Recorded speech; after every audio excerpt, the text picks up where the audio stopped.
everyone, bienvenue ou bon retour sur ma chaîne The Wanderlust Librarian.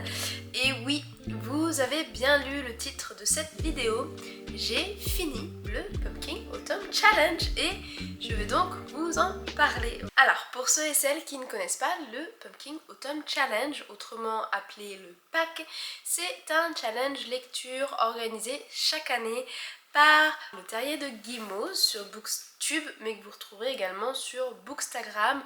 C'est un challenge axé du coup autour de l'automne qui commence en septembre et qui se déroule pour 3 mois. D'ailleurs, du coup, quand ce pack a été lancé, je vous ai fait une vidéo pile à lire que vous pouvez trouver ici. Si vous voulez aller la voir, je vous présentais dans cette vidéo un petit peu le challenge et les livres du coup que j'avais envie de lire pendant l'automne. Voilà. Du coup, si on est là aujourd'hui, c'est parce que mes lectures d'octobre m'ont permis de finir le pack et de rentrer dans le club ultime du pack qui est appelé le Festin des Ténèbres. Pour accéder à ce club, il faut lire 12 livres sur 14. J'en ai lu 13 et mon 14e livre qui va me permettre de vraiment bien finir ce challenge est en cours. Donc voilà, je suis assez fière de moi, c'est la première fois que j'arrive à finir ce type de challenge. C'est vrai que celui-ci il est sur 3 mois donc on a quand même bien le temps. Mais une victoire est une victoire. J'ai du coup lu plus de 12 livres qui font partie du pack et donc pack remporté, voilà, c'est tout ce qu'il me faut, c'est tout ce qu'il me fallait, donc assez contente. Anyway, aujourd'hui je vais donc vous parler de mes lectures d'octobre, de ce que j'ai aimé, de ce que j'ai un petit peu moins aimé, et dans un coin de l'écran, je pense que ce sera par ici, je vous mettrai discrètement les indications par rapport au pack. Voilà, je vais me concentrer sur mes lectures, mais je vous garderai dans ce coin-là quelles catégories étaient concernées par ces livres. Avant de commencer, je veux juste m'excuser pour ma voix qui peut encore vous sembler quelque peu gutturale ou nasale, ça dépend des moments. La semaine dernière, je vous ai pas sorti de vidéo parce que j'étais un petit peu malade. J'ai un rhume qui n'a pas l'air de vouloir partir. Donc on est à la tisane menthe poivrée et j'ai cette voix quelque peu bizarre. J'espère que ça ne vous dérangera pas. Également, je vous invite, comme d'habitude, à lâcher un petit pouce bleu. C'est un magnifique moyen de montrer votre soutien pour ma chaîne. Et puis n'hésitez pas, comme toujours, à venir me parler dans les commentaires. Alors, du coup, le premier livre dont je vais vous parler aujourd'hui, c'est Girl Serpent Town de Melissa Bachar-Doust. C'est le premier livre que j'ai fini en octobre et c'était également ma première LC du mois. Une LC assez grosse que nous avons fait avec tout mon petit groupe d'amis sur Bookstagram. Dans Girl Serpent and Thorn, on suit Soraya qui est une princesse mais aussi un monstre. Elle peut tuer tout être vivant qui rentre en contact avec sa peau, donc un simple effleurement de son bout de doigt et ça y est, vous êtes mort. Donc par peur de commettre le pire, Soraya, elle vit récluse dans une des ailes oubliées du palais. Mais lorsqu'un démon est tenu prisonnier dans le donjon et a l'air de tenir les réponses face à sa malédiction, Soraya est bien décidée à lui parler et à obtenir une solution, même si la dite solution va mettre en danger tout son royaume. Voilà pour le résumé de Girl Serpent and Thorn. C'est un roman qui mélange plusieurs contes persiens et ça a un petit peu été ce qui m'a attirée vers ce roman, pas que le fait que Black Book Story sur Bookstagram nous ait annoncé qu'on allait le lire ensemble, mais également le fait qu'il y avait tout cet héritage perse derrière ce roman. J'ai d'ailleurs beaucoup apprécié le fait que dans la version anglaise, l'autrice prend le temps à la fin du récit de nous indiquer quels sont les contes perses qu'elle a utilisés pour son roman et de nous renvoyer vers quelques références classiques, malheureusement donc je ne les lirai sûrement pas, mais j'ai trouvé ça un bon moment de partage et l'occasion d'élargir quelque peu nos horizons. Voilà. Par contre, je vous avoue que j'ai trouvé l'intrigue du roman quelque peu simple. Soraya, elle se fait avoir vraiment bêtement. J'ai vu le retournement de situation dès que un certain personnage a été introduit. Et du coup j'ai trouvé ça un petit peu dommage qu'elle se laisse faire. Quant à la résolution, voilà, un petit peu trop belle. Je sais qu'on est dans une réécriture de contes de fées, donc on a besoin d'un happy ending à la fin, mais j'aurais bien voulu que ça prenne un autre tournant. Pour autant, j'ai passé un moment de lecture assez agréable, je l'ai lu assez rapidement, l'anglais ne m'a pas trop dérangé même s'il y a quelques termes bien particuliers à l'univers perse. J'ai vraiment aimé voir l'évolution de Soraya et comment elle devient une jeune femme pleine de confiance à la fin du roman. Voilà. Si vous aimez la fantasy et que vous recherchez de la littérature perse, je pense que Girl, Serpent and Thorn peut être une bonne introduction à cet univers quelque peu particulier. Vous retrouverez d'ailleurs ce roman disponible en français aux éditions Stardust. Voilà. En octobre, j'ai aussi fini la duologie des éléments de cadence de Rebecca Ross avec A Fire Endless, le deuxième volet de cette petite série. C'est vraiment une duologie que j'ai beaucoup appréciée, ce tome est juste sublime et du coup je vous ai fait une vidéo dédiée à cette duologie que vous retrouverez ici ou dans la description et que je vous conseille d'aller voir si vous voulez un petit peu plus d'informations sur Rebecca Ross et les éléments de cadence. Donc je ne vais pas trop m'étaler sur ce roman. Par contre, si vous avez l'habitude de lire en anglais, je ne peux que vous encourager à foncer vers Rebecca Ross. J'ai beaucoup aimé ses univers, sa plume et sa manière d'amener ses personnages. Je ne sais vraiment pas si Rebecca Ross va être traduite en français. J'espère que oui, parce que sa duologie plus récente, Divine Rivals, est en train de faire un vrai tabac sur les réseaux littéraires. Mais voilà, est-ce que une maison d'édition française va tout éditer ou est-ce que les éléments de cadence seront laissés de côté? Je ne sais pas, donc je vous conseille vraiment de ne pas attendre et d'aller les lire tout de suite. Cette duologie est vraiment une pépite pour moi. Je vous dirai deux mots d'ailleurs pour cette série, c'est Cozy Farming. On est sur de la fantasy mais on passe un tel bon moment que c'est tout à fait de la cozy lecture. Voilà, si vous voulez en savoir plus, je vous du coup renvoie vers cette vidéo ou alors vers mes deux posts Bookstagram qui vont détailler vraiment ces deux volumes. Alors ensuite en octobre j'ai continué l'aventure de Red Rising avec ce quatrième tome qui s'appelle Iron Gold. Je vous avoue qu'avec ce tome 4 j'ai eu beaucoup de mal. Je n'avais clairement pas les attentes pour lire ce roman et j'ai dû quelque peu forcer pour réussir à finir. Et par forcer ma lecture je veux dire que j'ai fait cette chose que beaucoup peuvent considérer comme un crime. Je suis allée lire les derniers chapitres du roman alors que j'en étais qu'ici. Voilà. J'avais pas lu plus qu'une cinquantaine de pages et j'étais déjà partie lire la fin du roman parce qu'il me fallait savoir comment ça finissait pour savoir si je continuais. Donc pourquoi est-ce que j'ai eu du mal dans ce tome 4? Le premier point, c'est parce que je m'attendais à rentrer dans ce second cycle de la série Red Rising avec une période quelque peu plus plaisible. Pour ceux qui connaissent pas cette série, les 3 premiers tomes de Red Rising sont quand même assez violents. On suit Darrow en pleine révolte, en pleine guerre, en pleine conquête d'un système de planètes.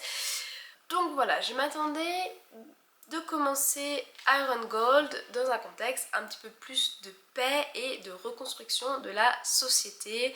À la place, on retrouve Darrow qui fonce encore une fois tête baissée dans une énième bataille sans cette fois le support de sa famille ou du nouveau système démocratique qu'il a quand même aidé à construire. Voilà. Le deuxième point qui a rendu cette lecture un peu compliquée, ça a été la présence de nombreux nouveaux personnages et j'ai eu du mal à m'y retrouver entre certains. Je voulais également vraiment un point de vue sur Virginie que j'attends toujours. Donc voilà, ça a été ces deux petites déceptions qui ont fait que j'ai eu du mal à lire. Par contre, une fois passé les 30% de ce roman d'Iron Gold, j'étais vraiment accrochée et il me fallait savoir la suite. Donc, un début plutôt lent, mais dès qu'on passe ce déclic, ça devient vraiment prenant. Je me suis d'ailleurs au final vraiment attachée à ces nouveaux personnages et je pense d'ailleurs que Pierce Brown est en train de mettre en avant un petit peu plus la nouvelle génération de Red Rising. Peut-être que ça veut dire que le groupe de personnages qu'on a connus dans les tomes 1, 2 et 3 vont progressivement disparaître et ça amène d'ailleurs des questions. Est-ce qu'ils vont mourir? Est-ce que Darrow va réussir à avoir cette paix dont il rêve tant? Affaire à suivre, j'ai le tome 5 déjà dans mes bibliothèques tout là-haut et donc j'ai hâte de découvrir la suite. Voilà. J'adore ma nouvelle petite cape, regardez comment elle est trop mignonne. Je suis dans le thème d'Halloween. L'obscurité dans la maison, ce n'est pas fait exprès, c'est juste qu'il est déjà assez tard, mais ça donne peut-être une ambiance Halloween, qui sait. Alors, le livre suivant que j'ai lu, c'est Some Desperate Glory d'Emily Tesh. C'est ce livre, je l'ai eu avec mes boîtes Illumicrate. Donc, on a un très joli jaspage. C'est du space opéra et je dirais même une dystopie. On retrouve Kyr qui fait partie des derniers humains et toute sa vie elle a été entraînée pour venger son peuple et détruire les Majos qui est une race alien qui a quelque peu uniformisé l'univers.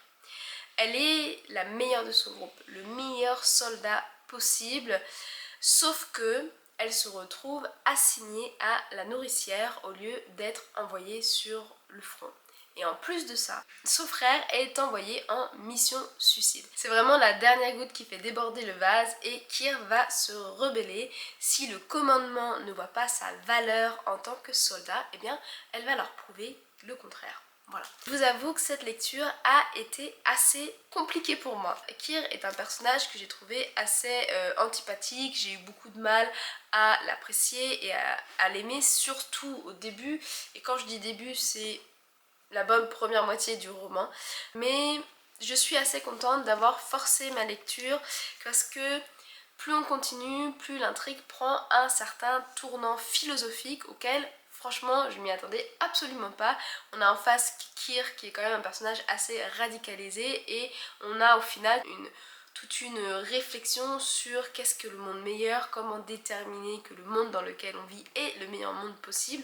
Bref. Il y a bien plus sous la surface de ce livre et comme il sort en VF en début 2024, je vais vous faire une vidéo dédiée à Some Desperate Glory qui sort, si j'arrive à bien m'organiser, la semaine prochaine. Voilà. Alors en octobre, je n'ai pas lu que des livres en anglais. Niveau français, j'ai lu ou j'ai plutôt dévoré la suite et la fin d'Animae de Roxane Dambre que voilà ici. Alors j'avais lu le premier tome d'Animae cet été et on m'a ensuite offert les livres en août. Et eh bien les 3 tomes n'auront pas fait long feu dans ma palle. Je les ai déjà terminés et j'ai vraiment beaucoup aimé ma lecture. Dans cet tome, on va retrouver Lou et ses aventures au milieu des services secrets français ainsi que les Darewolf, qui est ce groupe de métamorphes auquel Lou appartient. Si je me souviens bien, je vous ai parlé de ce premier tome dans ma vidéo bilan de juillet où je vous disais que j'avais eu un petit peu de mal avec Lou dans le premier tome. Elle a un humour vraiment particulier et une personnalité tout aussi particulière. Avec le tome 2, ensuite le tome 3 et le tome 4 et je me suis un petit peu plus habituée à Lou et du coup j'ai appris à l'apprécier, elle a grandi en moi on va dire et elle devient un personnage très attachant. Ce que j'aime beaucoup avec cette série c'est les enquêtes, les relations entre chaque personnage et puis point très important, les services secrets français.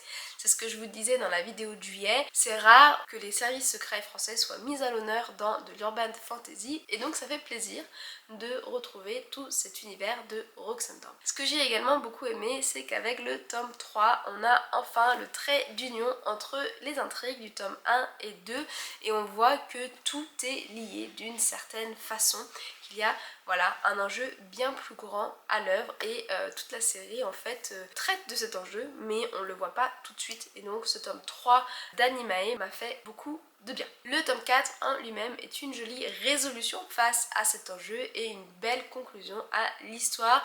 J'en veux moins à Roxane d'Ambre pour la fin du tome 4 d'Animae que pour la fin qu'elle nous a donnée avec Scorpie. Mais voilà, on a du coup une jolie conclusion à l'histoire. Si vous ne connaissez pas encore Roxane d'Ambre, je ne peux que vous recommander cette autrice d'urban fantasy française. Avec elle, c'est toujours drôle.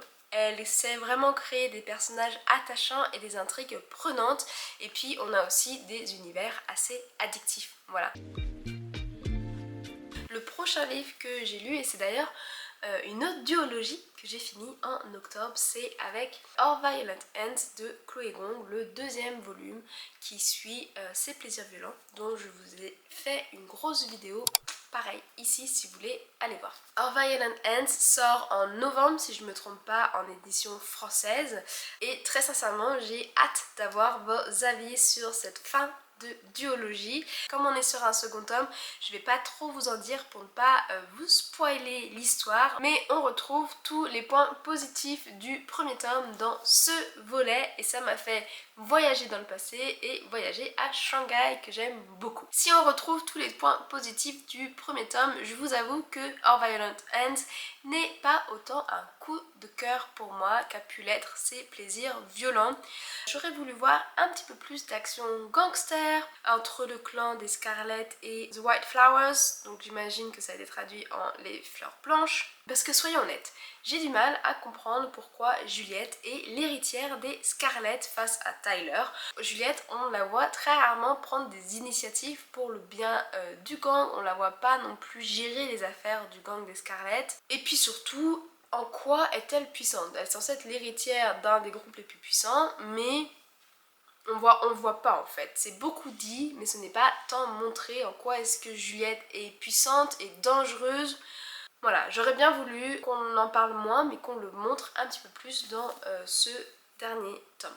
Le destin entre Juliette et Roma est assez éprouvant à lire, non pas parce que c'est pas forcément très bien narré, mais plus parce que ils arrivent toujours à se mettre dans des situations impossibles et je me demande des fois parfois comment est-ce qu'ils arrivent à s'en dépatouiller aussi facilement. Y a-t-il des simplicités de scénario? Peut-être, sûrement. Mais en fait c'est de ça de quoi parle ce second tome, c'est de leur désir de survivre et de vivre leur amour envers et contre tout. Par contre, malgré quelques déclarations poignantes, ils ne m'ont pas autant ému que dans Ses plaisirs violents. J'ai même trouvé les personnages de Bénédicte, Marshall, Kathleen et même Rosalind plus poignants.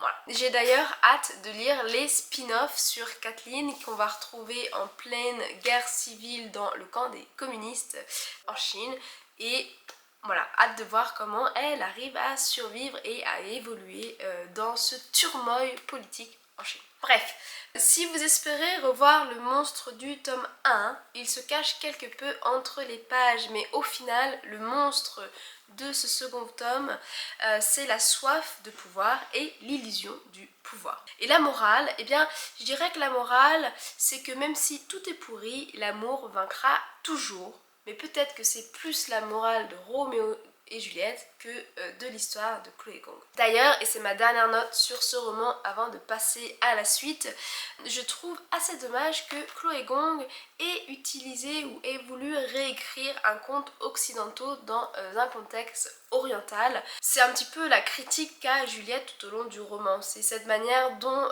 les occidentaux ont appelé Shanghai la Paris de l'Est. Pourquoi est-ce que ce serait pas Paris la Shanghai de l'Ouest? Voilà. Et bien pourquoi est-ce que Chloé Gong a voulu utiliser le conte de Roméo et Juliette alors que dans la culture chinoise il y a beaucoup de contes autour d'amour interdit, dont un conte qui est célébré chaque année par des jours fériés en Chine. Petite réflexion, petite question, est-ce que ça a été fait exprès d'utiliser le conte de Roméo et Juliette pour aller dans ce sentiment qu'a Juliette face à la présence occidentale, ou est-ce que c'est un oubli, une option qui n'a jamais vraiment fait partie des plans de Chloé Gong? Voilà. Alright, voici du coup les 2 derniers livres que j'ai lus pour ce mois d'octobre. Nous avons ici le tome 5 de Keleana qui en anglais s'appelle Empire of Storm, donc je dirais un empire de tempête. Et franchement, mon Dieu, dans cet tome, il se passe tellement de choses. Très sincèrement, le tome 5 est pour l'instant mon tome préféré de cette saga et j'ai même été un petit peu frustrée par le cliffhanger que nous donne Sarah J. Maas à la fin, surtout que le tome 6 que voici se passe en parallèle du tome 5. Donc on n'a absolument pas les réponses à nos questions. Voilà, très frustrant, je vous dis pas comment avec les filles Coco et Amélie, on ne voulait pas lire ce tome 6, on voulait juste foncer au tome 7. Ça a été assez frustrant. Mais je suis enfin en train de lire le tome 7 de Keleana, le tome final, ou pas, à voir ce que va nous faire Sarah J. Maas. Et je vais vous faire un retour sur la série dans son ensemble d'ici quelques semaines. Voilà, une fois que j'aurai fini cette série. Donc si vous ne voulez pas louper cette vidéo, vous savez ce qu'il vous reste à faire. Abonnez-vous à cette chaîne pour recevoir la notification. Voilà, c'était du coup toutes mes lectures de ce mois d'octobre et c'est avec elles que se conclut pour moi le pack. Et vous, avez-vous fait le Pumpkin Autumn Challenge? Où en êtes-vous? Et surtout, qu'avez-vous donc lu pendant ce mois d'octobre? Dites-moi tout, comme d'habitude, dans les commentaires sous cette vidéo. Et puis, moi, je vous retrouve la semaine prochaine pour vous parler de Some Desperate Glory un petit peu plus en détail. Voilà, ciao!